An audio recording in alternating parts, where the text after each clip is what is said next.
Good morning.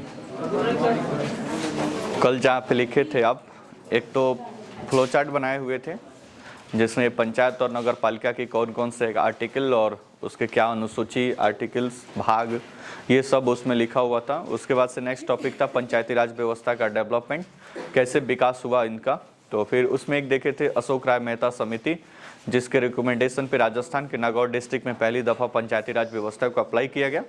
लेकिन चूंकि इसका कोई संवैधानिक बेस नहीं था, संविधान में इसको कहीं शामिल वगैरह नहीं करके उसको मतलब फोर्सफुली अप्लाई नहीं किया जा सकता था, इसलिए दोबारा फिर से वो कहीं कहीं पे लागू हुआ, कहीं कहीं पे लागू नहीं हुआ।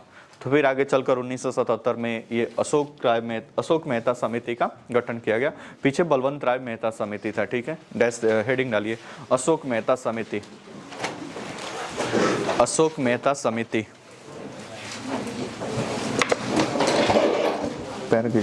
अशोक मेहता समिति डैश देख लिखे। दिसंबर 1977 में, दिसंबर 1977 में,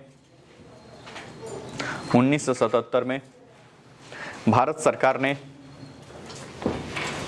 दिसंबर 1977 में भारत सरकार ने, भारत सरकार ने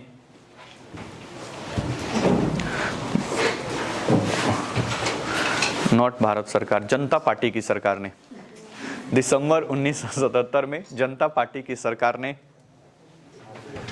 जनता पार्टी की सरकार ने अशोक मेहता की अध्यक्षता में, अशोक मेहता की अध्यक्षता में, जनता पार्टी की सरकार ने अशोक मेहता की अध्यक्षता में,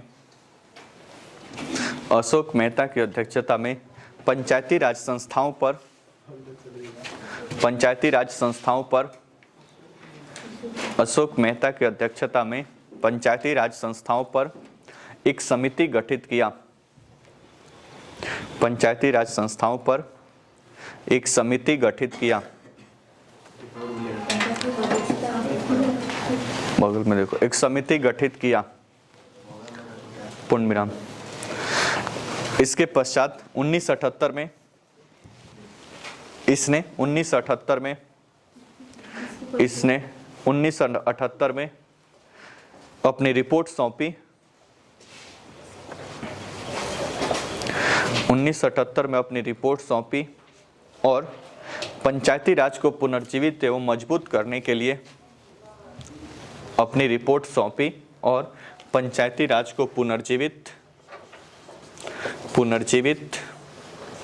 एवं मजबूत करने के लिए, एवं मजबूत करने के लिए 132 सिफारिशें की, पुनर्जीवित एवं मजबूत करने के लिए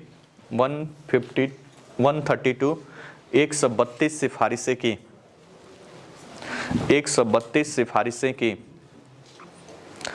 132 सिफारिशें की, जिनमें से कुछ प्रमुख निम्नलिखित हैं। 2 4 5 ही लिखेंगे, पूरा नहीं लिखेंगे, टेंशन मत लीजिए। जिनमें से कुछ प्रमुख निम्नलिखित हैं, जिनमें से कुछ प्रमुख निम्नलिखित हैं, प्रमुख निम्नलिखित हैं। पहला पॉइंट देखिए, त्रिस्तरीय पंचायती राज के जगह द्विस्तरीय पंचायती राज व्यवस्था हो।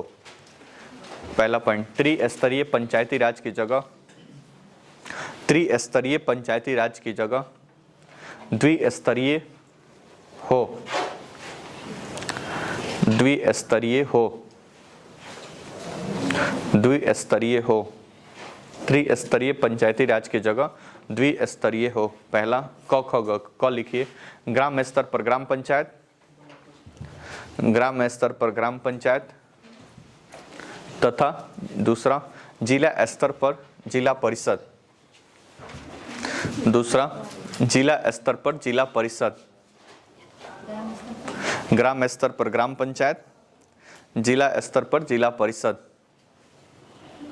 जिला स्तर पर जिला परिषद, जिला परिषद। बोर्ड पर देखिए, कल पढ़े थे बलवंत राय मेहता समिति, तो उनका सजेशन था कि त्रिस्तरीय हो। ग्राम स्तर पर ग्राम पंचायत, ब्लॉक स्तर पर पंचायत समिति और जिला परिषद पे जिला परिषद। लेकिन अशोक मेहता समिति ने बीच वाले को माइनस कर दिया, बोला कि 2 ही स्तर बनाइए, ग्राम स्तर पर ग्राम पंचायत और जिला स्तर पर जिला परिषद। ठीक है, उन्होंने ब्लॉक स्तर के सजेशन नहीं दिया कि ब्लॉक स्तर पर अलग से कोई पंचायत समिति बनाने की आवश्यकता है। जितनी कमेटी आप पढ़ेंगे ना, तो सिर्फ एक ही है ये अशोक राय मेहता समिति, जिन्होंने सेकंड वाले को हटा दिया है, सेकंड लेवल को। बाकी लगभग सभी जो समितियां बनी हैं उन्होंने सभी सजेस्ट किया है कि 3 लेवल पे होना चाहिए, ग्राम स्तर पे ग्राम पंचायत, ब्लॉक स्तर पे पंचायत समिति और जिला स्तर पे जिला परिषद। और अंततः जब 73वां संविधान संशोधन लागू भी हुआ तो 73वां संविधान संशोधन ये त्रिस्तरीय पंचायती व्यवस्था ही लागू किया गया उसके अंतर्गत। फिर भी अशोक राय मेहता समिति का सजेशन था कि त्रिस्तरीय नहीं है, कितना होना चाहिए, 2 स्तरीय होना चाहिए। 1-2 पॉइंट और लिखिए। अगला पॉइंट दूसरा पॉइंट देखिए, अपने आर्थिक स्रोतों के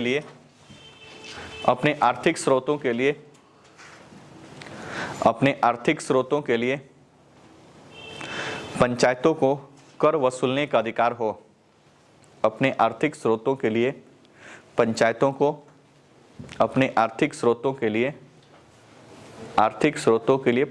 को कर वसूलने का अधिकार होना चाहिए।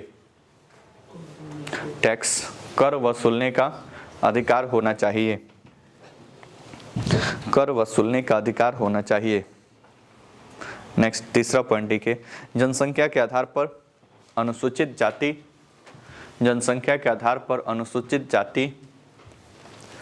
और जनसंख्या के आधार पर अनुसूचित जाति और अनुसूचित जनजाति के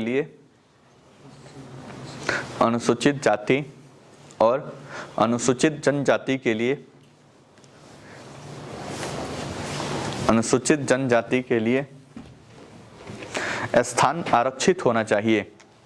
अनुसूचित जाति तथा अनुसूचित जनजाति के लिए स्थान आरक्षित होना चाहिए, मतलब रिजर्वेशन है, इनको आरक्षित होना चाहिए, स्थान आरक्षित या रिजर्व होना चाहिए। नेक्स्ट चौथा पॉइंट, पंचायती राज संस्थाओं को संवैधानिक मान्यता दी जानी चाहिए। पंचायती राज संस्थाओं को संवैधानिक मान्यता दी जानी चाहिए। पंचायती राज संस्थाओं को संवैधानिक मान्यता, मतलब संविधान में शामिल करो सर, संवैधानिक मान्यता दी जानी चाहिए। संवैधानिक मान्यता दी जानी चाहिए।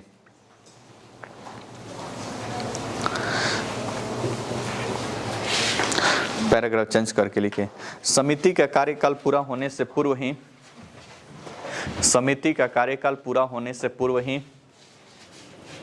जनता पार्टी की सरकार गिर गई।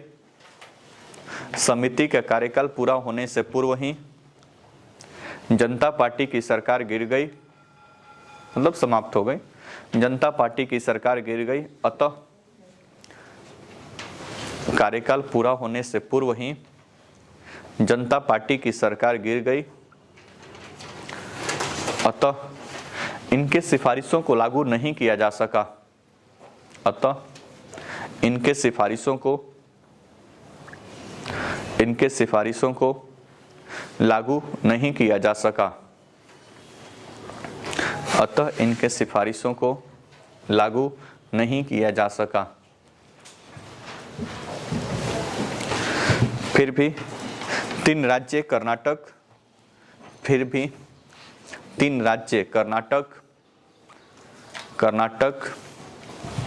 पश्चिम बंगाल एवं आंध्र प्रदेश में यह लागू हुआ। कर्नाटक, पश्चिम बंगाल एवं आंध्र प्रदेश में यह लागू हुआ। आंध्र प्रदेश में यह लागू हुआ। पूर्ण विराम। नेक्स्ट हेडिंग डालिए, GVK राव समिति। नेक्स्ट हेडिंग डालिए, GVK राव समिति। GVK राव समिति, यस के, GVK राव समिति।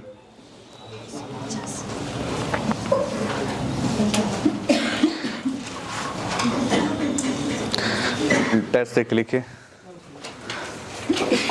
इसका गठन जी.वी.के. राव की अध्यक्षता में, इसका गठन जी.वी.के. राव की अध्यक्षता में, जी.वी.के. राव की अध्यक्षता में, जी.वी.के. राव की अध्यक्षता में 1985 में हुआ। 1985 में हुआ, राजीव गांधी की सरकार थी, 1985 में हुआ तथा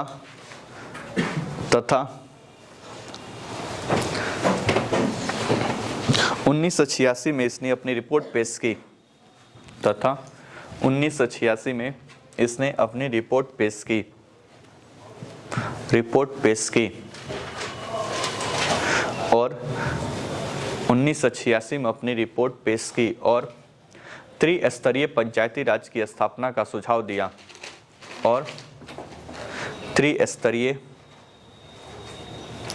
पंचायती राज की स्थापना का सुझाव दिया। त्रिस्तरीय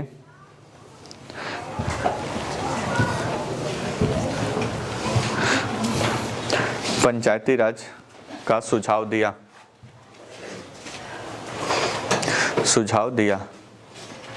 पूर्ण विराम। नेक्स्ट अगला हेडिंग डालिए, एल.एम. सिंघवी समिति। नेक्स्ट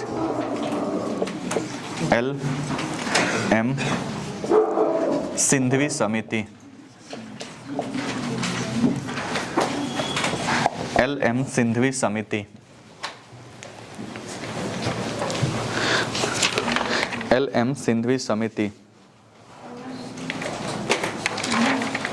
सिंघवी समिति। नेक्स्ट डैश देख लिखिए। 1986 में राजीव गांधी की सरकार ने एम.एल. सिंघवी समिति डैश देकर, 1986 में राजीव गांधी की सरकार ने, 1986 में राजीव गांधी की सरकार ने पंचायती राज को मजबूत करने के लिए, पंचायती राज को मजबूत करने के लिए, पंचायती राज को मजबूत करने के लिए एल.एम. सिंघवी की अध्यक्षता में, एल.एम. सिंघवी की अध्यक्षता में, मजबूत करने के लिए एल.एम. सिंघवी की अध्यक्षता में इसका गठन किया,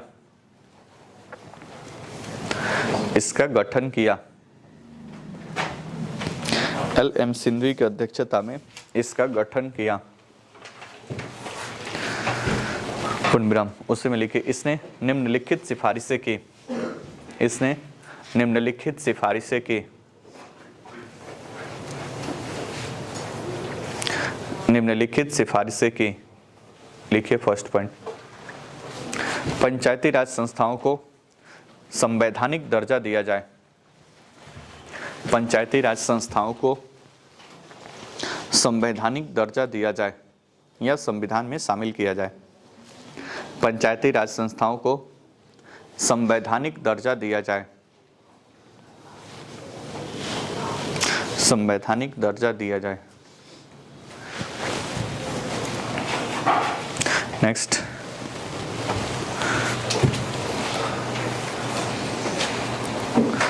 नेक्स्ट लिखिए अगला हेडिंग, थुंगन समिति 1988, थुंगन समिति 1988, लिखे हैं बोर्ड पे, थुंगन समिति 1988, थ है थ, थुंगन समिति 1988,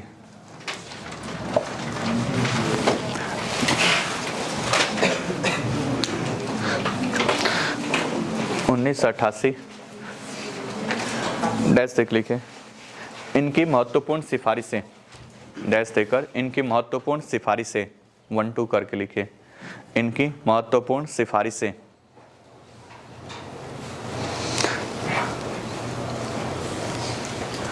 डैश देख लिखे, पहला, पंचायतों को संवैधानिक दर्जा दिया जाए, पहला पॉइंट, पंचायतों को संवैधानिक दर्जा दिया जाए, पंचायतों को संवैधानिक दर्जा दिया जाए। दूसरा पॉइंट, त्रिस्तरीय पंचायती राज व्यवस्था हो, पंचायतों को संवैधानिक दर्जा दिया जाए। दूसरा, त्रिस्तरीय पंचायती राज व्यवस्था हो।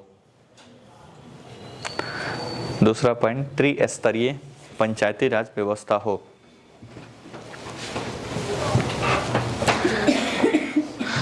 अगला तीसरा, कार्यकाल 5 वर्ष निश्चित किया जाए।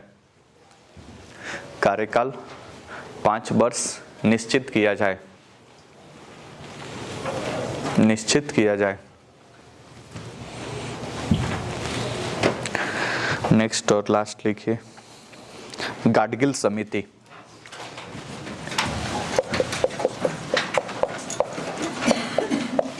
गाडगिल समिति। नेक्स्ट और लास्ट, गाडगिल समिति।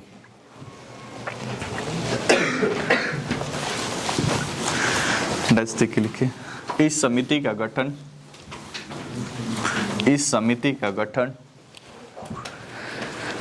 बी.एन. गाडगिल की अध्यक्षता में, इस समिति का गठन बी.एन.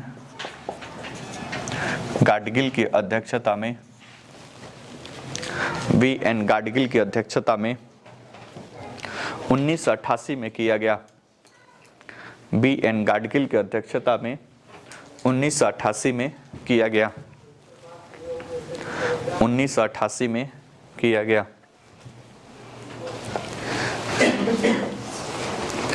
सिफारिशें नीचे लिखिए, इनकी महत्वपूर्ण सिफारिशें। इनकी महत्वपूर्ण सिफारिशें लिखिए। पहला पॉइंट, सिफारिशें। फर्स्ट पॉइंट, पंचायती राज संस्थाओं को संवैधानिक दर्जा दिया जाए। पंचायती राज संस्थाओं को संवैधानिक दर्जा दिया जाए।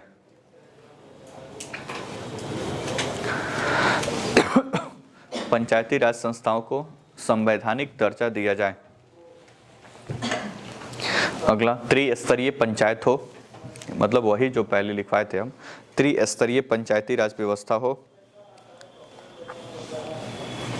त्रिस्तरीय व्यवस्था हो। तीसरा, कार्यकाल 5 वर्ष निश्चित हो।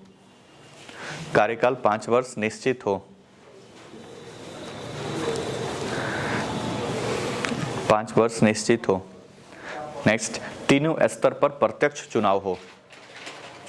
इनका थोड़ा सा अलग सा रिकमेंडेशन था, तीनों स्तर पर प्रत्यक्ष चुनाव हो, मतलब जनता वोटिंग करे। तीनों स्तर पर प्रत्यक्ष चुनाव हो। अगला, एक राज्य चुनाव आयोग की स्थापना की जाए।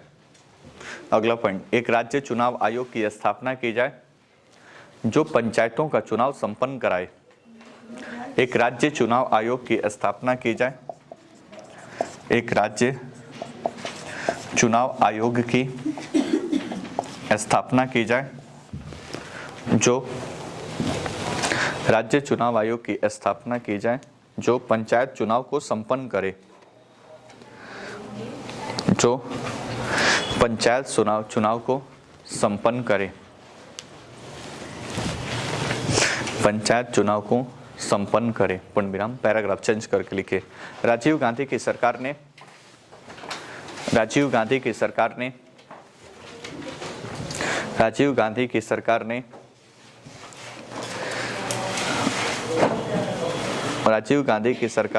1989 में 64वें संविधान संशोधन विधेयक लाया। 1989 में, एक मिनट रुको, राजीव गांधी की सरकार ने 1989 में पंचायती राज संस्थाओं से 1989 में पंचायती राज संस्थाओं की स्थापना हेतु 1989 में पंचायती राज संस्थाओं की स्थापना हेतु पंचायती राज संस्थाओं की स्थापना हेतु पंचायती राज संस्थाओं की स्थापना हेतु 64वां संविधान संशोधन विधेयक लाया। 64वां संविधान संशोधन विधेयक लाया। 64वां संविधान संशोधन विधेयक लाया जो लोकसभा से पारित हुआ, जो लोकसभा से पारित हुआ परंतु राज्यसभा से पारित नहीं हो सका, जो लोकसभा से पारित हुआ परंतु राज्यसभा से पारित नहीं हो सका, परंतु राज्यसभा से पारित नहीं हो सका।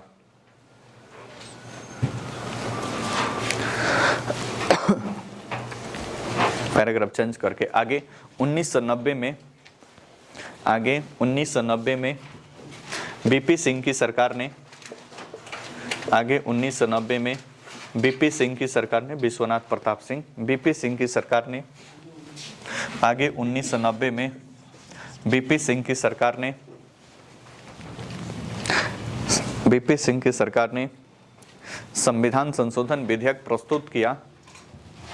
बीपी सिंह की सरकार ने संविधान संशोधन विधेयक प्रस्तुत किया। बीपी सिंह की सरकार ने संविधान संशोधन विधेयक प्रस्तुत किया, परंतु बीपी सिंह की सरकार ने संविधान संशोधन विधेयक प्रस्तुत किया, परंतु सरकार गिर जाने के कारण यह प्रस्ताव भी समाप्त हो गया। परंतु सरकार गिरने के साथ ही, परंतु सरकार गिरने के साथ ही, सरकार गिरने मतलब क्या समझ रहे हो भाई, ऊपर से कहीं से गिर गया, बहुमत समाप्त हो गया, प्राइम मिनिस्टर को त्यागपत्र देना पड़ा, तो उसका बात हो रहा है। सरकार गिरने के साथ ही विधेयक भी समाप्त हो गया, विधेयक भी समाप्त हो गया, विधेयक भी समाप्त हो गया। पूर्णविराम, पैराग्राफ चेंज करके अंततः वर्ष 1991 में नरसिम्हा राव की सरकार ने, वर्ष 1991 में नरसिम्हा राव की सरकार ने, 1991 में नरसिम्हा राव की सरकार ने, नरसिम्हा राव की सरकार ने पंचायती राज संस्थाओं को संवैधानिक दर्जा देने के लिए, नरसिम्हा राव की सरकार ने पंचायती राज संस्थाओं को संवैधानिक दर्जा प्रदान करने के लिए, संवैधानिक दर्जा प्रदान करने के लिए, संवैधानिक दर्जा प्रदान करने के लिए 73वां और 74वां संविधान संशोधन विधेयक लाया। 73वां और 74वां संविधान संशोधन विधेयक लाया। 73वां और 74वां संविधान संशोधन विधेयक लाया, जो 73वां एवं 74वां संविधान संशोधन विधेयक लाया, जो 73वें संविधान संशोधन अधिनियम 1992, जो 73वें, शॉर्टकट ऐसे लिख लीजिए, संविधान संशोधन अधिनियम 1992, जो 73वें संविधान संशोधन 1992 कॉन्स्टिट्यूशन अमेंडमेंट एक्ट एवं 74वें संविधान संशोधन अधिनियम 1992, दोनों 92 ही है, एवं 74वें संविधान संशोधन अधिनियम 1992 के रूप में लागू हुआ। 74वें संविधान संशोधन अधिनियम के रूप में लागू हुआ। लागू हुआ, पूर्ण विराम। बात समझ में आया? तो ये शुरुआत से ही डेवलपमेंट है। अब देखो 2-3 प्रकार से यहाँ पे क्वेश्चन पीछे बीपीएससी में और दरोगा में पूछा गया है। एक तो क्वेश्चन पूछा गया कि सबसे पहले किसने सजेस्ट किया कि इसको संवैधानिक दर्जा देना चाहिए। बलवंत अशोक मेहता ऑप्शन में नहीं था, तो फिर उसको टिक किया। नीचे था जीबी की राव समिति, जिनके द्वारा सिंधवी समिति, तो सिंधवी समिति ने भी सिफारिश किया था कि इसको मतलब संविधान में शामिल करना चाहिए। तो एक तो वो होगा क्वेश्चन। एक पीछे बार में बीपीएससी में क्वेश्चन पूछा था कि कौन सी संविधान संशोधन द्वारा पहली बार इसको स्थापित करने का प्रयास किया गया, तो उसमें 61वां, 64वां, 66वां ऐसे करके दिया हुआ था। तो 64 संविधान संशोधन था जो पहली बार पार्लियामेंट में इंट्रोड्यूस किया गया संवैधानिक संस्थाओं को संविधान में शामिल करने के लिए। परंतु लोकसभा में सरकार की बहुमत थी, राज्यसभा में बहुमत नहीं थी, इसलिए राज्यसभा से प्रस्ताव क्या हो गया, खारिज हो गया। फिर इसको बीपी सिंह की सरकार के द्वारा भी पार्लियामेंट में रखा गया, लेकिन वो पार्लियामेंट में पारित होने से पहले उनकी सरकार ही खत्म हो गई, तो बिल भी क्या हो गया, खत्म। तो फाइनली नरसिम्हा राव की सरकार बनी 1991-92 में, और फिर वहां से फिर इसको पार्लियामेंट में रखा गया और ये फिर पारित हुआ। पारित होने के बाद से ये 73वां 74वां संविधान संशोधन लागू हुआ। 73वां संविधान संशोधन पंचायतों में मतलब स्थानीय शासन को बहाल करने के लिए, और 74वां शासन शहरी क्षेत्रों में स्थानीय शासन को बहाल करने के लिए, दोनों व्यवस्थाएं क्या हुआ, लागू हुआ। अब इसके फीचर्स को देखना है कि 73वें संविधान संशोधन की क्या क्या विशेषताएं हैं, मतलब इनमें कौन कौन सी बातें शामिल हैं। इसी में अब बाकी आपके ग्राम सभा, इनका चुनाव प्रोसीजर और इनका कार्यकाल, सारा चीज क्या हो जाएगा, शामिल हो जाएगा। तो हेडिंग डालिए 73वां संविधान संशोधन 1992। हेडिंग 73वां संविधान संशोधन अधिनियम 1992। 73वां संविधान संशोधन अधिनियम 1992 की विशेषताएं। 73वें संविधान संशोधन अधिनियम 1992 की विशेषताएं। विशेषताएं, अब यहाँ पे एक एक आर्टिकल्स को भी दिमाग में रखना है, ठीक है। अनुच्छेद डायरेक्ट यहाँ से आता है। कितने आर्टिकल हैं टोटल? 16, 243 से 243 ओ, ठीक है। तो महत्वपूर्ण विशेषताएं में पहला लिखिए आर्टिकल 243 के बारे में। अनुच्छेद 243 लिखिए। अनुच्छेद 243 लिखिए परिभाषा, यानी ग्राम पंचायतों की परिभाषा, डैश देकर। अनुच्छेद 243 ग्राम पंचायतों की परिभाषा। तो ग्राम पंचायत किसे कहा जाएगा, इसके बारे में लिखा गया। ग्राम पंचायतों की परिभाषा, ग्राम पंचायतों की परिभाषा। नेक्स्ट लिखिए अनुच्छेद 243 ए। अगला हेडिंग डालिए अनुच्छेद 243 ए। अनुच्छेद 243 ए डैश देख लिखिए ग्राम सभा, ग्राम सभा, डैश देकर ग्राम सभा। इसके बारे में लिखेंगे। किसी को आइडिया ग्राम सभा किसे कहते हैं? हेलो, हाथ उठाइए पहले, किसको पता है ग्राम सभा किसे कहते हैं? 2 आदमी को वही पता है, तुम ही बताओ ग्राम सभा। मतलब कि पंचायत के वयस्क लोग जो 18 प्लस मतलब मतदाता जो है उनका नाम है, उनका समूह, ग्राम सभा, ठीक है बेटा। और सर जो किसी ग्राम पंचायत के जो वयस्क मतदाता है, जिसको मतदाता सूची में उनका सभा है, जिसका जो प्रतिनिधित्व करता है, मुखिया करता है, ठीक है बेटा, ठीक है। और कोई आइडिया ग्राम सभा किसे कहते हैं, बताओ। किसी भी गांव के वयस्क मतदाताओं का समूह जिसका प्रतिनिधित्व मुखिया करता है, जो अपने गांव में विकास के बारे में ठीक है, ठीक। और कोई ग्राम सभा बोर्ड पे देखिए, बोर्ड पे ग्राम सभा किसको बोलते हैं? मान लीजिए कि पंचायत है, पंचायत, कोई पंचायत का, मान लीजिए हमारे पंचायत का नाम है मटेनिया तिवारी पंचायत, कोई दिक्कत? अब अपने पंचायत सोच लीजिए, कोई दिक्कत नहीं है। तो मटेनिया तिवारी पंचायत है, इसमें लगभग 13 वार्ड है हमारे पंचायत के अंतर्गत, 13 या 14 है, 13 ही है सामान्यतः, जिसमें एक वार्ड है, वार्ड नंबर 7, जिसमें हमारा भाई घर है, ठीक है। तो ठीक है, तो मटेनिया तिवारी पंचायत है। अब सपोज करिए कि इस पंचायत में 5000 लोग रहते हैं, 5000 लोग अभी बोल रहे हैं, ठीक है। अब मतलब 13 वार्ड को मिलाकर जितने गांव इसके अंतर्गत आते हैं, सभी गांव को मिलाकर कितने लोग हैं? 5000। तो ये ग्राम सभा नहीं है।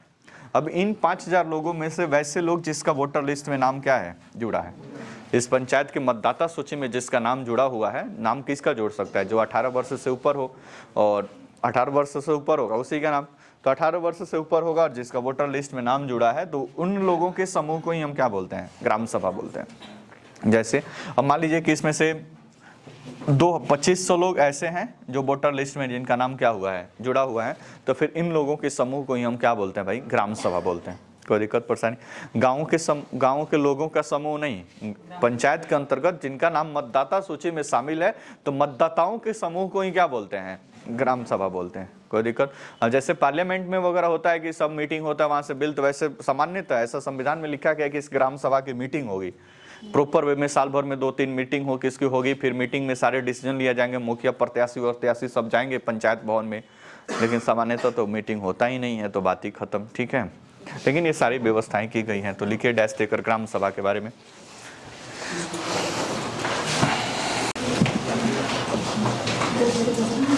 डैश देख लिखिए, यह पंचायत क्षेत्र में पंजीकृत मतदाताओं का एक समूह है। यह पंचायत क्षेत्र में पंजीकृत मतदाताओं का एक समूह है। यह पंचायत क्षेत्र में पंजीकृत मतदाताओं का एक समूह है।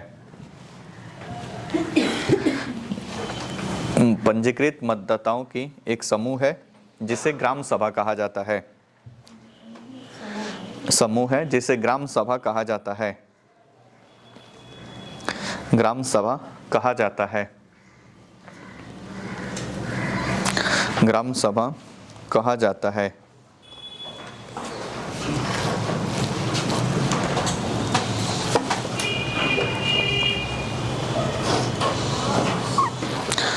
ग्राम सभा समझ गए ना?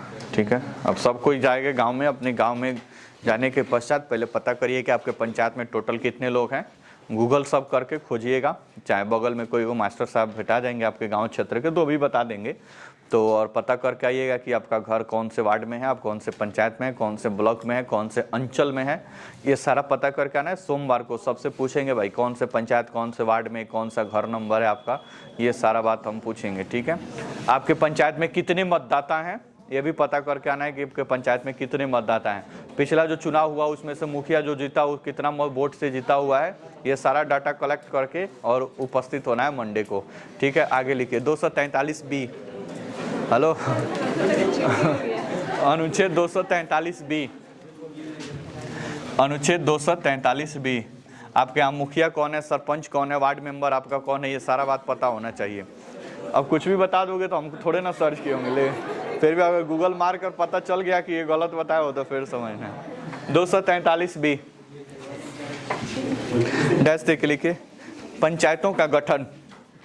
243B ग्राम पंचायतों का गठन या पंचायतों का गठन। पंचायतों का गठन।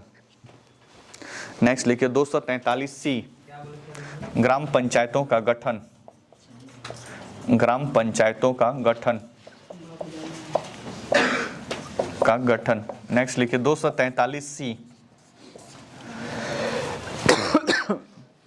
243C डैश देकर त्रिस्तरीय पंचायती राज व्यवस्था। त्रिस्तरीय पंचायती राज व्यवस्था। त्रिस्तरीय पंचायती राज व्यवस्था। पंचायती राज व्यवस्था। त्रिस्तरीय पंचायती राज व्यवस्था जैसे नीचे लिखिए ग्राम स्तर पर ए पॉइंट, ग्राम स्तर पर ग्राम पंचायत, ग्राम स्तर पर ग्राम पंचायत, ग्राम पंचायत। दूसरा बी ब्लॉक या प्रखंड स्तर पर। ब्लॉक प्रमुख भी अपना पता करके आना भाई। प्रखंड स्तर पर, जिला परिषद भी सब पता करके आना। प्रखंड स्तर पर पंचायत समिति, हेलो पंचायत समिति। तीसरा जिला स्तर पर, जिला स्तर पर जिला परिषद, जिला परिषद। इसको एक त्रिभुज में भी नीचे बना लीजिए। एक ग्राम हो, ये ग्राम स्तर पर हो गया, ये ब्लॉक लेवल या प्रखंड, और ये जिला, ये जिला स्तर पे। ठीक है। और इसकी चर्चा होगी अब सोमवार को। बंद कर दो जी उसको। बात नहीं करो, कोई दिक्कत नहीं, कोई दिक्कत नहीं भाई। हैप्पी बर्थडे जी सब किसी की तरफ से। हेलो नेक्स्ट बोर्ड पे देखिए। पीछे क्लास में डिस्कस हुआ था, 2 क्लास अभी तक पॉलिटी का मतलब इस पे चला है पंचायती राज व्यवस्था के ऊपर, जिसमें से एक क्लास में डिस्कस हुआ था कुछ आर्टिकल्स, कुछ अनुच्छेद वगैरह, एक फ्लो चार्ट दिए हुए थे।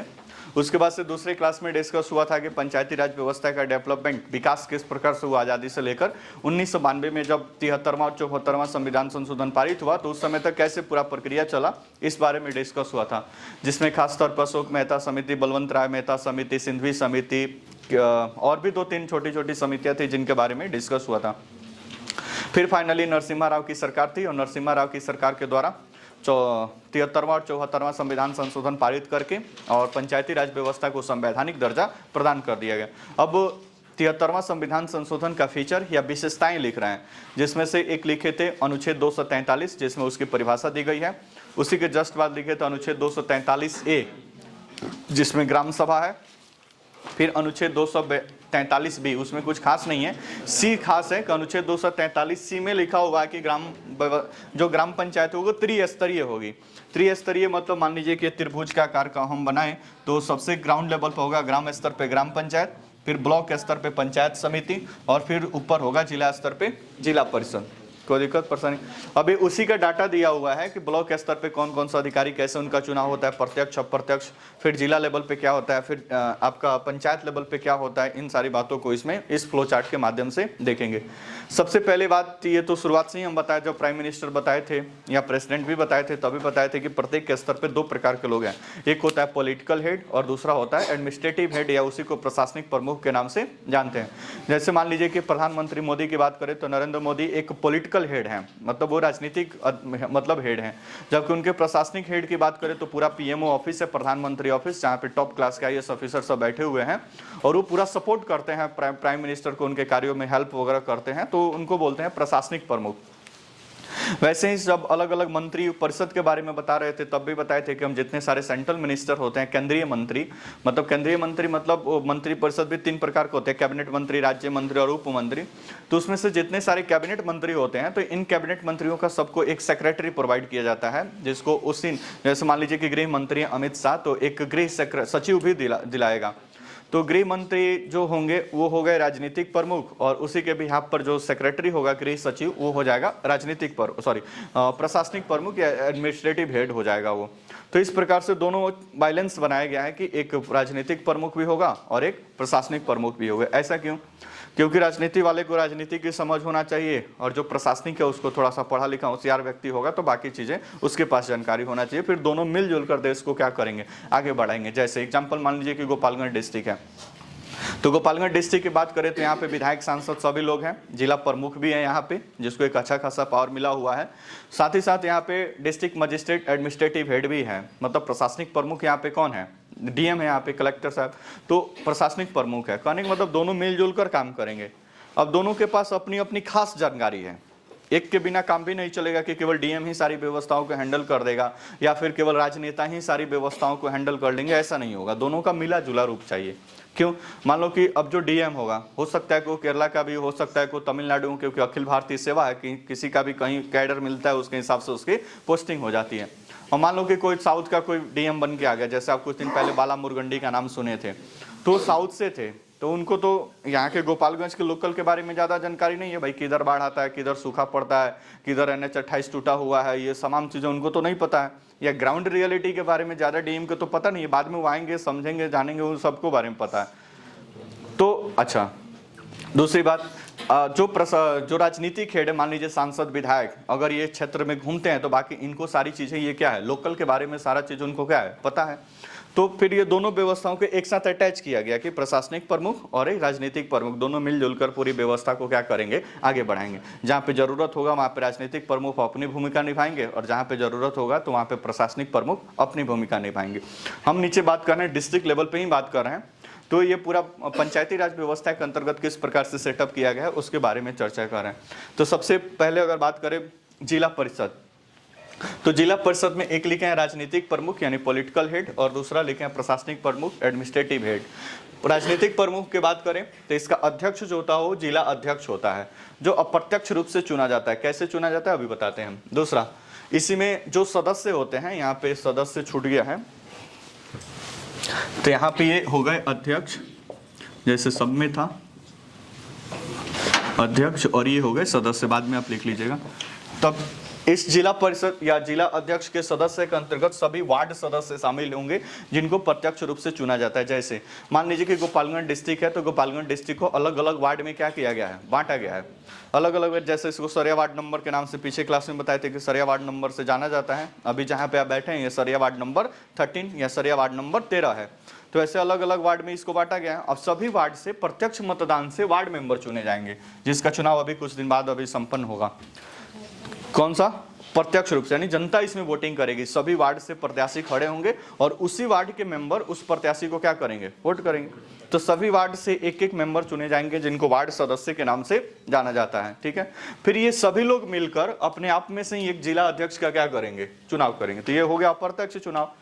बात समझ में आ रहा है ना? प्रत्यक्ष मतलब जनता वोटिंग, तो इसमें तो जनता ने वोटिंग कर दिया, लेकिन इसमें जनता थोड़े ना वोटिंग कर रही है। मान लो कि 25 वार्ड सदस्य चुने गए, अब इन्हीं 25 में से कोई एक व्यक्ति चुन लिया जाएगा, मतलब इन्हीं 25 में से एक व्यक्ति चुन लिया जाएगा जो जिला अध्यक्ष के नाम से जाना जाएगा।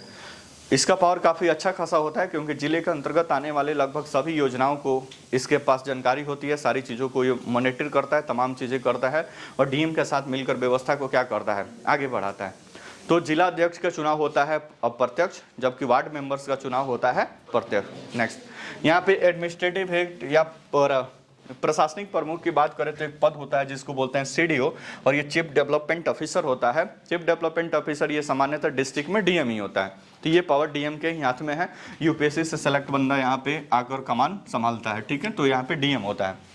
डीएम के पास बहुत सारा पद है, एक तो कलेक्टर भी कहीं पे आप सुनते होंगे, कहीं डीएम भी सुनते होंगे, अलग अलग पद है। अब जिले के अंतर्गत तो सारी चीज़ों पे लगभग उसका कंट्रोल है, ठीक है। तो कुछ ऐसे पद है जहाँ पे डीएम के अंडर में ही आता है।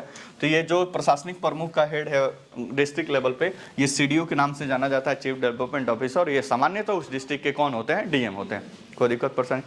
नेक्स्ट नीचे पहुँचे तो ब्लॉक स्तर पे होगा पंचायत समिति, ब्लॉक स्तर पे पंचायत समिति। तो यहाँ पे भी दो होंगे, राजनीतिक प्रमुख और प्रशासनिक प्रमुख। राजनीतिक प्रमुख जो अध्यक्ष होगा वो होगा ब्लॉक प्रमुख, और सदस्य होंगे बीडीसी, ध्यान रखिएगा, बाकी नहीं। बीडीसी आपके पंचायत में चुना जाता है। अब ये फिक्स नहीं है कि एक पंचायत में एक ही बीडीसी होगा, अगर पंचायत बड़ा होगा तो 2 भी बीडीसी हो सकता है, इस बात को दिमाग में रखना है, ठीक है। लेकिन सामान्यतः एक बीडीसी एक पंचायत में होता है, जैसे मेरे पंचायत में भी एक है, हो सकता है कि इसमें से किसी के पंचायत में 2 भी हो, कोई दिक्कत नहीं, ठीक है, कोई दिक्कत नहीं। तो होता है बीडीसी, जिसको बोलते हैं ब्लॉक डेवलपमेंट काउंसलर्स। अब देखो, बीडीसी का चुनाव प्रत्यक्ष होता है, पता ही आपको बीडीसी का चुनाव क्या होता है, प्रत्यक्ष। तो ये तो प्रत्यक्ष रूप से चुना जाएगा। आपका पंचायत में चुनाव होता है तो बीडीसी का भी आप वोट करते हैं, पता होगा, गए होंगे वोटिंग करने। तो एक बीडीसी चुना जाएगा। इन बीडीसी का काम है, फिर ये सभी बीडीसी मिलकर अपने में से ही एक ब्लॉक प्रमुख का क्या करते हैं, चुनाव करते हैं। सभी बीडीसी मिलकर एक ब्लॉक प्रमुख का क्या करते हैं, चुनाव करते हैं। जो इन सभी बीडीसी मतलब सभी जो भी मान लो कि कुचायकोट ब्लॉक है तो उसमें जितने सारे पंचायत होंगे, सभी पंचायतों से एक एक बीडीसी या 2 बीडीसी चुनकर जाएंगे। सभी बीडीसी मिलकर ब्लॉक प्रमुख का क्या करेंगे, चुनाव।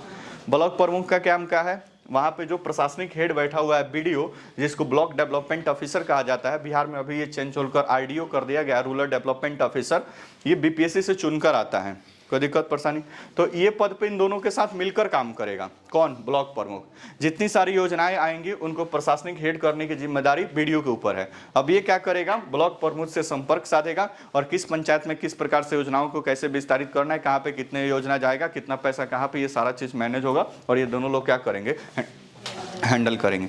तो यहाँ पे राजनीतिक प्रमुख है ब्लॉक प्रमुख, जिला प्रमुख के नाम ब्लॉक प्रमुख, और यहाँ पे जो है बीडीओ ब्लॉक डेवलपमेंट ऑफिसर। एक ब्लॉक में सीओ भी होता है जिसको सर्किल ऑफिसर कहा जाता है, वो दूसरा पद है, बीडीओ का पद दूसरा है, ठीक है, दोनों में अंतर है, ठीक है। नेक्स्ट, अगर ग्राउंड लेवल पे पहुंचे आपके पंचायत में क्या व्यवस्था है, तो पंचायत में भी 2 प्रकार के लोग हैं, एक है राजनीतिक प्रमुख और दूसरा है प्रशासनिक प्रमुख। तो ये आया यूपीएससी से, आया बीपीएससी से, ये आता है एसएससी से। कैटेगरी इसका और क्या हो गया, नीचे चला गया। अब इसका अध्यक्ष होगा तो इसी को हरियाणा में बोलते हैं सरपंच। अपने यहाँ सरपंच एक अलग पद है, हरियाणा में इसको बोलते हैं सरपंच, बिहार में इसको बोलते हैं मुखिया जी, और यूपी में बोलते हैं प्रधान जी। तो यूपी में बोलोगे तो वहाँ पे कहेगा लोग प्रधानी का चुनाव चल रहा है, बिहार में पूछोगे तो कहेगा लोग मुखिया का चुनाव चल रहा है, हरियाणा में फोन करोगे बोलोगे सरपंच का चुनाव चल रहा है। ये सब अलग अलग स्टेट में थोड़ा सा वेरिएशन है। यूपी में यहीं पे प्रधान बोला जाता है, बिहार में सामान्यतः मुखिया जी और सरपंच, हरियाणा वगैरह क्षेत्र में सरपंच इसको बोला जाता है। कोई दिक्कत परेशानी? अब इसके सदस्य कौन होंगे, तो ग्राम पंचायत के अंतर्गत जो बाकी मेंबर जीते हुए हैं, जैसे बीडीसी हो गया, वार्ड हो गया, सरपंच हो गया, जिला परिषद, ये सब इसके क्या होंगे, मेंबर होते हैं। इनका हेड कौन होता है, मुखिया, प्रधान या सरपंच। फिर यहाँ पे जो प्रशासनिक प्रमुख होता है वो एसएससी 10+2 बिहार जो सरकार जो लेती है 10+2, अभी जो 2014 में वैकेंसी आया था, 2022 में फाइनल हुआ है, उसी की बात कर रहे हैं। इसको बोलते हैं ग्राम सेवक। ग्राम सचिव इसको बोलते हैं, ठीक है। वहाँ से ये चुनकर आता है, बिहार एसएससी से, ठीक है। तो यहाँ से चुनकर आएगा। यूपी में इसी को पटवारी बोलते हैं, वहाँ पे भी 10+2 पे होता है, तो वहाँ पे डायरेक्ट लिखता है पटवारी का वैकेंसी आया हुआ है। यहाँ पे बिहार एसएससी का वैकेंसी आता है, उसी के तहत ग्राम सचिव बहुत ही मतलब पैसा वाला पद है, मतलब धुआंधार यहाँ पे धांधली चलती है। वो सिग्नेचर भी मारना होगा तो पहले कुछ नीचे से चाहिए, ठीक है, तो सिग्नेचर लगता है। कभी ग्राम सेवक से काम आप कराए होंगे तो इस बात का आभास आपको भी होगा, ठीक है। तो इस तरह से ये ग्राम सचिव चुना जाता है और बाकी लोग मिलकर अपना कार्य करते हैं। तो ये पूरा आपका त्रिस्तरीय सेटअप है, कैसे डिस्ट्रिक्ट में है और फिर ब्लॉक में है और कैसे पंचायत लेवल पे है, ठीक है। नेक्स्ट हेडिंग डालिए।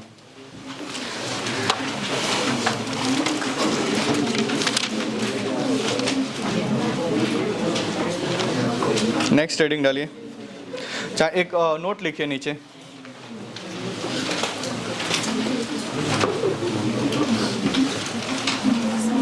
नोट, जिस राज्य की जनसंख्या 20 लाख से कम हो, जिस राज्य की जनसंख्या 20 लाख से कम हो, वहां पंचायत समिति का जिस राज्य की जनसंख्या 20 लाख से कम हो, वहां प्रखंड स्तर पर पंचायत समिति की गठन, वहां प्रखंड स्तर पर पंचायत समिति की गठन की छूट प्रदान की गई है।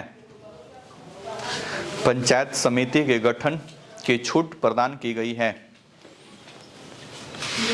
पंचायत समिति के गठन की छूट प्रदान की गई है। छूट प्रदान की गई है, इसका मतलब वो स्टेट मर्जी करेगा तो अपने यहाँ पंचायत समिति का गठन करेगा और नहीं मर्जी करेगा तो नहीं करेगा। तो वहाँ पे 2 ही स्तर होगा, ग्राम स्तर पे ग्राम पंचायत और जिला स्तर पे जिला परिषद। जैसे सिक्किम वगैरह कुछ ऐसे स्टेट जहाँ पे 20 लाख से कम जनसंख्या है, वहाँ पे 2 स्तरीय ही है, एक ग्राम स्तर पे ग्राम पंचायत और जिला स्तर पे जिला परिषद। इन पूरे में एक अपवाद है पश्चिम बंगाल, जहाँ पे 4 स्तरीय व्यवस्था है, ठीक है। तो नीचे लिखिए अगला। नोट लिख रहे थे ना, नोट 2 लिखिए। पश्चिम बंगाल में 4 स्तरीय व्यवस्था है। पश्चिम बंगाल में 4 स्तरीय व्यवस्था है, ममता बनर्जी। पश्चिम बंगाल में 4 स्तरीय व्यवस्था है। अब बीच में एक और कोई होता होगा, बंगाल जाएंगे तो पता करके बता देंगे। नेक्स्ट हेडिंग डालिए। बंगाल में 4 स्तरीय व्यवस्था है, 4 स्तरीय व्यवस्था है। नेक्स्ट हेडिंग डालिए, अनुच्छेद 243D। अगला हेडिंग अनुच्छेद 243D। अनुच्छेद 243D। 243D डैश देख लिखिए। सीटों का आरक्षण, सीटों का आरक्षण, सीटों का आरक्षण, सीटों का आरक्षण डैश से लिखिए। इस अधिनियम के तहत, इस अधिनियम के तहत अनुसूचित जाति एवं अनुसूचित जनजाति को, इस अधिनियम के तहत अनुसूचित जाति तथा अनुसूचित जनजाति को, अनुसूचित जनजाति को उनकी जनसंख्या के अनुपात में, अनुसूचित जाति तथा अनुसूचित जनजाति को उनकी जनसंख्या के अनुपात में, उनकी जनसंख्या के अनुपात में, उनकी जनसंख्या के अनुपात में, जनसंख्या के अनुपात में, अनुपात में आरक्षण देने की व्यवस्था की गई है। उनकी जनसंख्या के अनुपात में आरक्षण देने की व्यवस्था की गई है। आरक्षण देने की व्यवस्था की गई है। आरक्षण देने की व्यवस्था की गई है। पूर्ण विराम।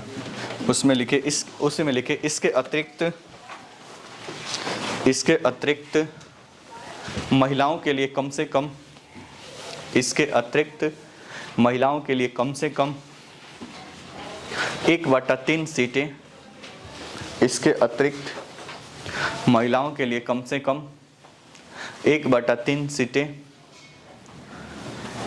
आरक्षित की गई हैं। महिलाओं के लिए कम से कम 1/3 सीटें आरक्षित की गई हैं। रिजर्व न्यूनतम 1/3 सीटें आरक्षित की गई हैं। पूर्ण विराम। नोट लिखिए नीचे। हालांकि कुछ राज्यों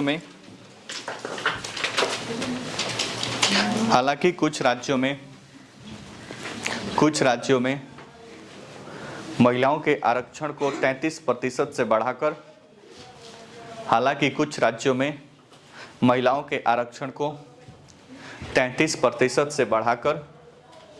50% कर दिया गया है।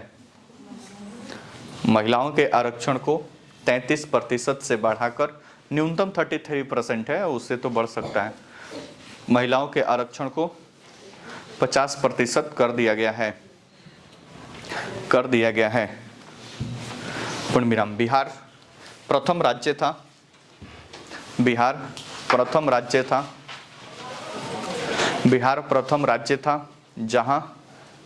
2006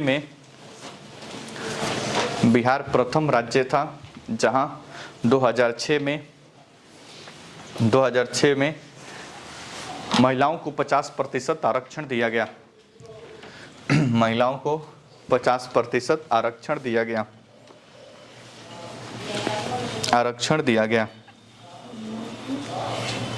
महिलाओं को 50% आरक्षण दिया गया। इसके अलावा पैराग्राफ चेंज करके लिखे। इसके अलावा उत्तराखंड, हिमाचल प्रदेश,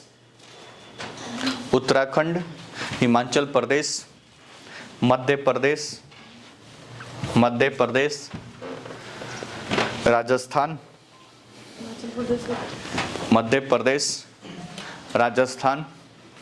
महाराष्ट्र, उड़ीसा, छत्तीसगढ़ आदि राज्यों में भी 50% आरक्षण दिया गया है।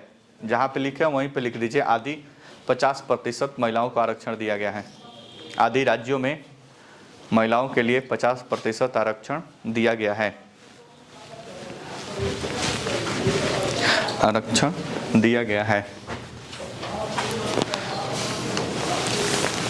बोर्ड पर देखिए। और देखो पीछे भी डिस्कस हुआ है। बाकी विधायिका में अगर पार्लियामेंट की बात करें और विधानमंडल में बात करें तो कहीं पे भी महिलाओं का रिजर्वेशन नहीं है। यद्यपि संसद के लोकसभा, राज्यसभा कहीं नहीं, राज्य विधानसभा में भी महिलाओं का रिजर्वेशन नहीं है। महिलाओं का रिजर्वेशन है तो सिर्फ अनुच्छेद 243D कहाँ पे भाई? पंचायत में। 73वें संविधान संशोधन कहता है कि पंचायत में महिलाओं का रिजर्व सीट 1/3 होगा न्यूनतम। कितना भाई? न्यूनतम। बाकी राज्यों के ऊपर छोड़ दिया गया कि राज्य सरकार इसको बढ़ाना चाहें तो बढ़ा सकते हैं, लेकिन न्यूनतम 1/3 से कम नहीं होगा। तो 73वां संविधान संशोधन के अकॉर्डिंग 1/3 न्यूनतम रिजर्वेशन होना चाहिए, परंतु सरकार ने इसको बढ़ाया है। नीतीश कुमार 2005 में जब बिहार के चीफ मिनिस्टर बने तो चीफ मिनिस्टर बनने के पश्चात महिलाओं के प्रति मतलब इनका पॉलिसी थोड़ा सा ज़्यादा एग्रेसिव रहा, और इसमें से 2-3 काम में, एक तो पहले कि रिजर्वेशन को बढ़ाकर 50% यहाँ पे किया गया, फिर 35% रिजर्वेशन सरकारी नौकरियों में दिया गया। अभी तो इंजीनियरिंग, मेडिकल तमाम कॉलेजों में भी 35% रिजर्वेशन क्या हो गया है? बहाल हो गया। ठीक है, तो 1/3 बिहार में ये कितना? 50%। कब से? 2006 से बिहार में 50% रिजर्वेशन महिलाओं को दिया गया। कहने का मतलब अगर पूरे बिहार में 500 मुखिया का सीट है तो 250 मुखिया का सीट ऐसा होगा जहां से सिर्फ और सिर्फ महिलाएं ही खड़ा हो सकती हैं। समझ रहे हैं ना? बाकी 200 पूरा ओपन रहेगा, जहाँ पे पुरुष तो खड़ा होंगे ही, साथ साथ कोई महिला भी चाहे तो चुनाव लड़ सकती है। समझ रहे हैं ना? तो 250 मुखिया जी तो ऐसे ही मिलेंगी, और साथ ही साथ अगर इधर से भी कुछ जीत जाती हैं तो बाकी इधर से भी मिल जाएंगे। सपोज ऐसा मतलब मान लेते हैं कि 250 इधर सब सीटों पे महिलाएं भी चुनाव लड़ी और सबके सब जीत गए, तो पता चले बिहार के सभी पंचायत अभी महिलाओं के हवाले है। बात समझ रहे हैं ना? वो अलग बात है कि वो काम उस हिसाब से नहीं करते, उनके हस्बैंड साहब होते हैं और साथ में वो सारी चीज़ें मैनेज करते हैं। फिर भी कुछ ना कुछ तो भाई ऐसे महिला सशक्तिकरण तो हुआ है। कम से कम महिलाएं घर से बाहर निकली और थोड़ा सा घूंघट प्रथा खत्म हुआ और बाहर आकर थोड़ा सा वोट मांगी, तो थोड़ा सा माहौल बना है। ठीक है, तो इस तरह से 50% रिजर्वेशन है। बिहार स्टार्टिंग किया, उसके बाद से अलग अलग राज्यों में भी इसको क्या कर दिया गया है, बढ़ा दिया गया। अभी भारत के 9-10 ऐसे स्टेट है जहाँ पे रिजर्वेशन महिलाओं को बढ़ाकर 50% तक पहुँचा दिया गया, जिसमें बिहार पहला था। नेक्स्ट, तो एक तो महिलाओं का रिजर्वेशन हो गया। दूसरा, इसमें SC/ST का भी रिजर्वेशन है पंचायत के अंतर्गत।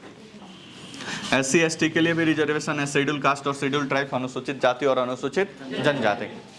लेकिन इसमें क्या है, इसमें फिक्स नहीं है कि वो कितना % होगा। महिलाओं के लिए क्या भाई, टोटल का 1/3 न्यूनतम है, अधिकतम बढ़ाना चाहे तो बढ़ा सकते हैं, वो सभी राज्य में रिक्वायरमेंट है। परंतु इनके लिए क्या लिखे आप, जनसंख्या के अनुपात में SC/ST के सीटें क्या होगी, रिजर्व।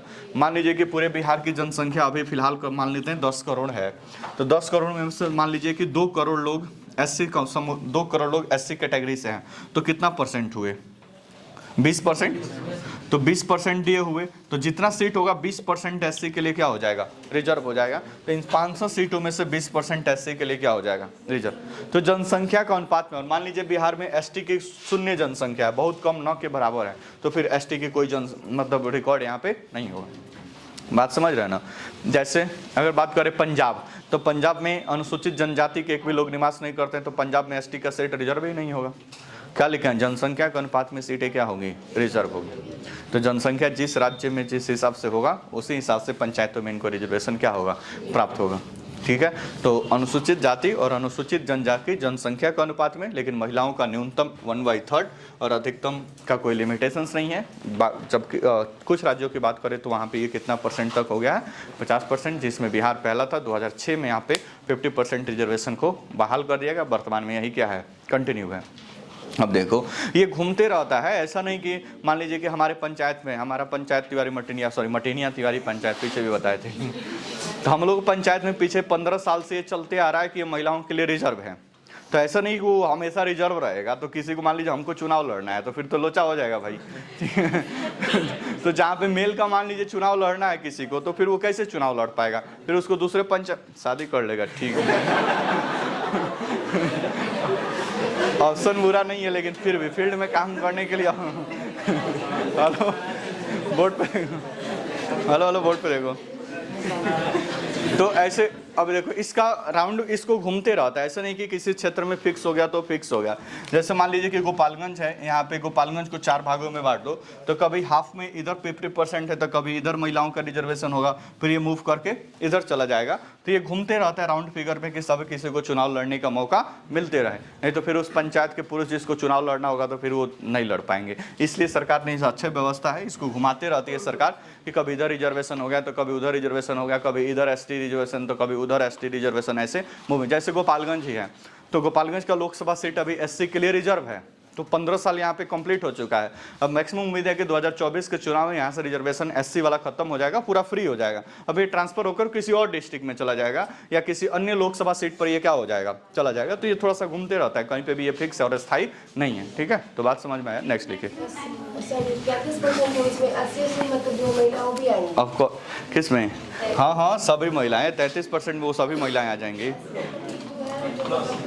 एक मिनट देखो, मान लो कि अगर बिहार की बात करें तो ये 500 मुखिया सीट है, तो 500 मुखिया सीट में मान लेते हैं कि 10% SC के लिए रिजर्व है, तो कितना, 50। तो 50 सीटों पे तो जो चुनाव होगा तो वहां से सिर्फ SC ही लड़ सकते हैं, महिला पुरुष कोई भी हो 50 सीट पे वही लड़ेंगे, कोई दिक्कत परेशानी। अब इसमें से बोले कि 50% महिलाओं के लिए रिजर्व है, तो अब इसमें से जो 250 सीट है, 250 सीट, उसमें से कुछ SC वाला इधर माइनस हो जाएगा, वहाँ पे महिलाओं के रिजर्वेशन में चला जाएगा। तो ये सब इलेक्शन कमीशन इसको डिसाइड करता है कि कैसे ये पूरा मैनेज किया जाता है। ठीक है, नेक्स्ट लिखिए हेडिंग, अनुच्छेद 243E, अनुच्छेद 243E डैश तक लिखिए, पंचायतों का कार्यकाल या अवधि। 243E, पंचायतों का कार्यकाल या अवधि, पंचायतों का कार्यकाल या अवधि, पंचायतों का कार्यकाल या अवधि डैश तक लिखिए। यह अधिनियम सभी स्तरों पर, यह अधिनियम सभी स्तरों पर कार्यकाल 5 वर्ष निश्चित करता है। यह अधिनियम सभी स्तरों पर, सभी स्तर मतलब समझते हैं ना, पंचायत, ब्लॉक या जिला, सभी स्तरों पर 5 वर्ष कार्यकाल निश्चित करता है। 5 वर्ष कार्यकाल निश्चित करता है। पूर्ण विराम। यद्यपि समय से पूर्व भी इसे विघटित किया जा सकता है। यद्यपि समय से पूर्व भी इसे विघटित किया जा सकता है। समय से पूर्व भी इसे विघटित किया जा सकता है। विघटित किया जा सकता है। इस स्थिति में समय से पूर्व भी विघटित किया जा सकता है। इस स्थिति में 6 माह के अंदर चुनाव अनिवार्य होगा। इस स्थिति में 6 माह के अंदर चुनाव अनिवार्य होगा। 6 माह के अंदर चुनाव अनिवार्य होगा। अनिवार्य होगा। वोट पे हूँ। अच्छा, जितने मिड टर्म चुनाव होते हैं ना, मान लीजिए कि कोई पंचायत है, उसका पंचायत का मुखिया ए नामक व्यक्ति है, कोई दिक्कत।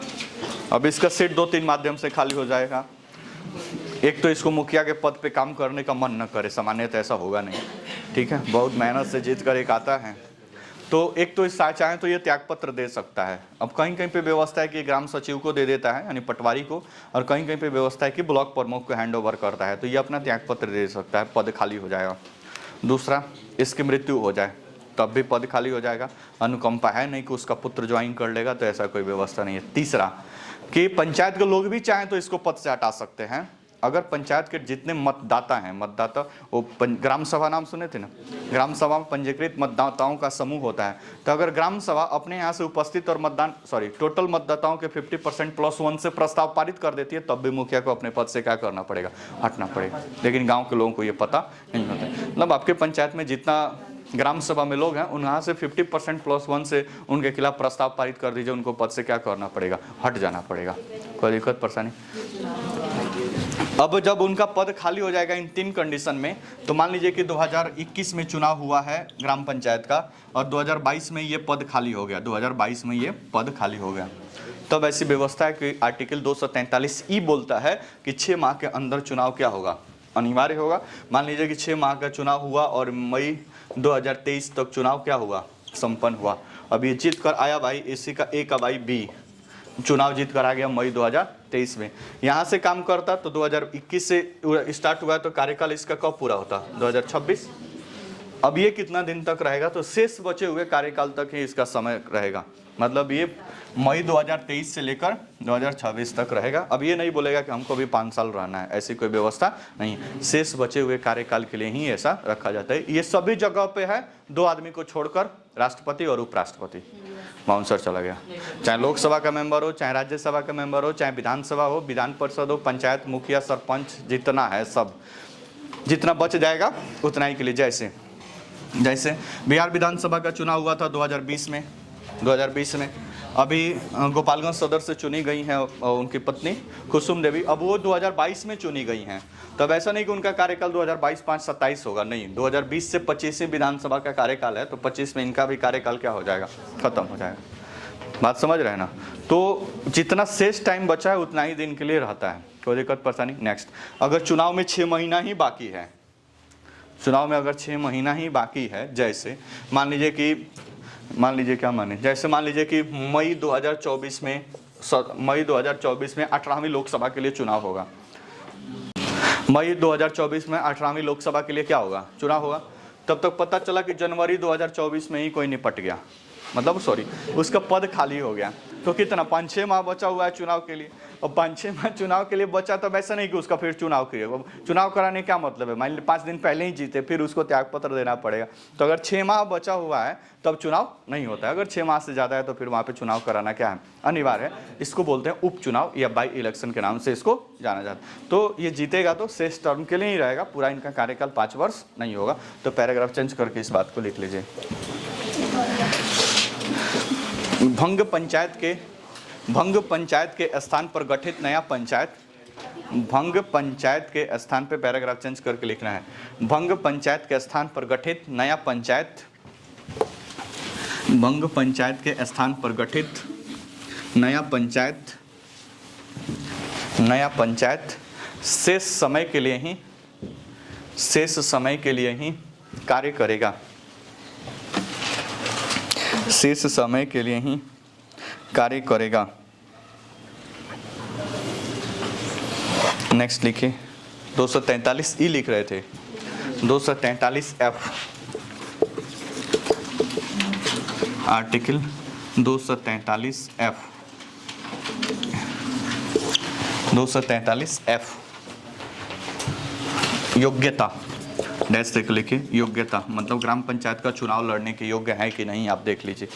योग्यता लिखिए पहला ये पॉइंट लिखिए, संबंधित पंचायत की मतदाता सूची में नाम हो। मतलब जिस भी पंचायत से आपको चुनाव लड़ना है वहाँ के पंचायत की मतदाता सूची में आपका नाम होना चाहिए। संबंधित पंचायत के मतदाता सूची में आपका नाम हो। संबंधित पंचायत के मतदाता सूची में नाम हो। बात समझ रहे ना? मतलब जिस भी पंचायत से आपको चुनाव लड़ना है उस पंचायत के मतदाता सूची में आपका नाम होना चाहिए। तभी वार्ड मैटर नहीं करता है, क्योंकि ये तो पूरा पंचायत लेवल पे नहीं होता है जी। बोलो ना जैसे केवल नाम होना ही मुनासिब नहीं है।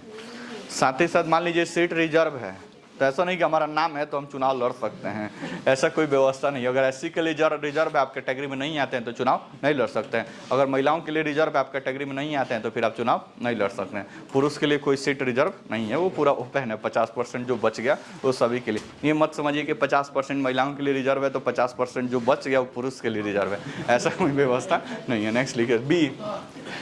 ऐसा थोड़ा है कि मतदाता सूची में नाम हुआ, वोट नहीं दिए हो तो लड़ सकते हैं। कोई दिक्कत नहीं, वोट दे पिछले साल दिए कि नहीं दिए उससे कोई दिक्कत नहीं। वोटिंग लिस्ट में नाम होने एक बार ये हुआ है तो इसमें एक बार वोट देना अनिवार्य था, उसके बाद ही ये कौन तुमसे बता रहे वोट, ऐसा कुछ व्यवस्था, ऐसा कोई व्यवस्था नहीं है। नेक्स्ट लिखिए। नहीं नेक्स्ट लिखिए 21 वर्ष की आयु पूरी कर चुका हो। इस कंडीशन को नहीं फॉलो कर रहा होगा ना, 18 वर्ष पे बन गया होगा, अब 21 वर्ष नहीं पूरा करेगा तो कहाँ से लड़ेगा। देखिए दूसरा 21 वर्ष की आयु पूरी कर चुका हो। लोकसभा के लिए 25 वर्ष, राज्यसभा के लिए 30 वर्ष, विधानसभा के लिए 25 वर्ष, विधान परिषद के लिए 30 वर्ष, राष्ट्रपति के लिए 35 वर्ष, उपराष्ट्रपति के लिए 35 वर्ष, पंचायत के लिए 21 वर्ष। ठीक है, नगर पालिका के लिए भी 21 ही होता है। तीसरा लिखिए लाभ के पद पे ना हो। तीसरा लाभ के पद पे ना हो मतलब किसी सरकारी सेवा में ना हो, लाभ के पद पर ना हो। नेक्स्ट हेडिंग डालिए अनुच्छेद एफ लिख लिए। एफ के बाद आएगा जी लिखिए अनुच्छेद 243 जी। अनुच्छेद 243 जी कार्य एवं शक्तियाँ। पंचायत को क्या कार्य एवं शक्तियाँ मिला हुआ है जान जाइए। कभी मुखिया बनिएगा तो किताब कॉपी निकाल के पलट कर काम कर लीजिएगा इस हिसाब से। लिखिए कार्य एवं शक्तियाँ। कार्य एवं शक्तियाँ डैश देख लिखिए। राज्य विधानमंडलों द्वारा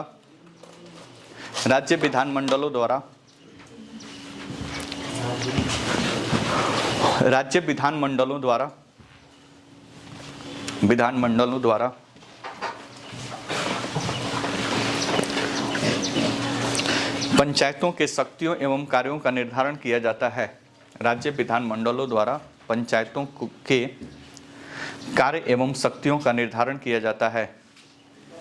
पंचायतों के कार्य एवं शक्तियों का निर्धारण किया जाता है मतलब उनकी क्या कार्य शक्तियाँ होंगी पंचायत विधानमंडल डिसाइड करता है। कुछ बातें तो 73वें संविधान संशोधन, बाकी राज्य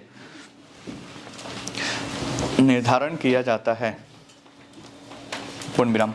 उसी में लिखे आर्थिक विकास और सामाजिक न्याय को ध्यान में रखते हुए आर्थिक विकास एवं सामाजिक न्याय को ध्यान में रखते हुए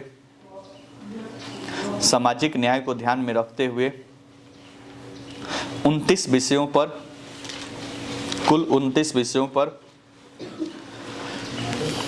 सामाजिक न्याय को ध्यान में रखते हुए कुल 29 विषयों पर कानून बनाने का अधिकार है। 29 विषयों पर कानून बनाने का अधिकार है। कानून बनाने का अधिकार है।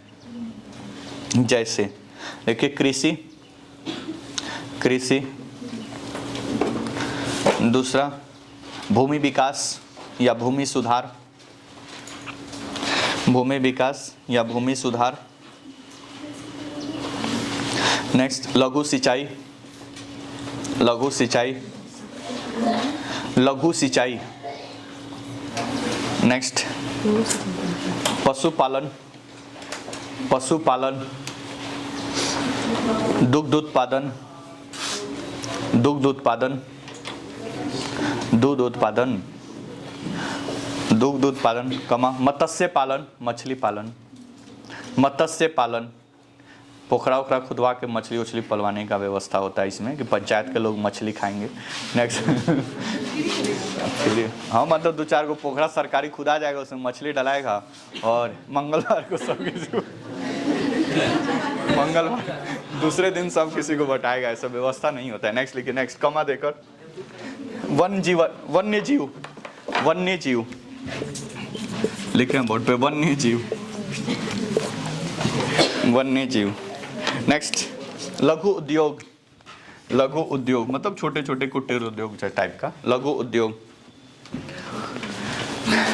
कुटीर उद्योग इत्यादि, कुटीर उद्योग इत्यादि। वो बाकी ऑप्शन देखकर आ जाएगा समझ में कि क्या इसके अंतर्गत आ सकता है, कुटीर उद्योग इत्यादि। जैसे अभी लेटेस्ट जो बीपीएससी वाला पेपर हुआ था उसी में दे दिया था कौन 29 विषयों में शामिल नहीं है, अब उसी में दे दिया था कि वो खेल, खेल तो खेल तो कहीं नहीं है, तो खेल शामिल नहीं है, ठीक है। तो इस प्रकार से भी क्वेश्चन लेवल वाला एग्जाम होगा तब भी थोड़ा सा इतना डेप्थ में जाता है, ठीक है। आप लूसेंट में जाएंगे या फिर लेम लक्ष्मीकांत या कोई थोड़ा सा रिपोर्टेड बुक रखे होंगे, वहाँ पे 29 विषय A to Z लिखा हुआ है, चाहे गूगल पे डालिए पंचायत का 29 विषय पूरा एकदम डिटेल मिल जाएगा, ठीक है। नेक्स्ट हेडिंग डालिए। अच्छा, इसका मतलब कितने स्तर पे पंचायत के मुखिया सरपंच वगैरह काम कर सकते हैं। नेक्स्ट हेडिंग डाल दीजिए, चाहे रहने दीजिए, कल लिखेंगे अब। ओके, धन्यवाद, मिलते हैं कल, चर्चा जारी रहेगा।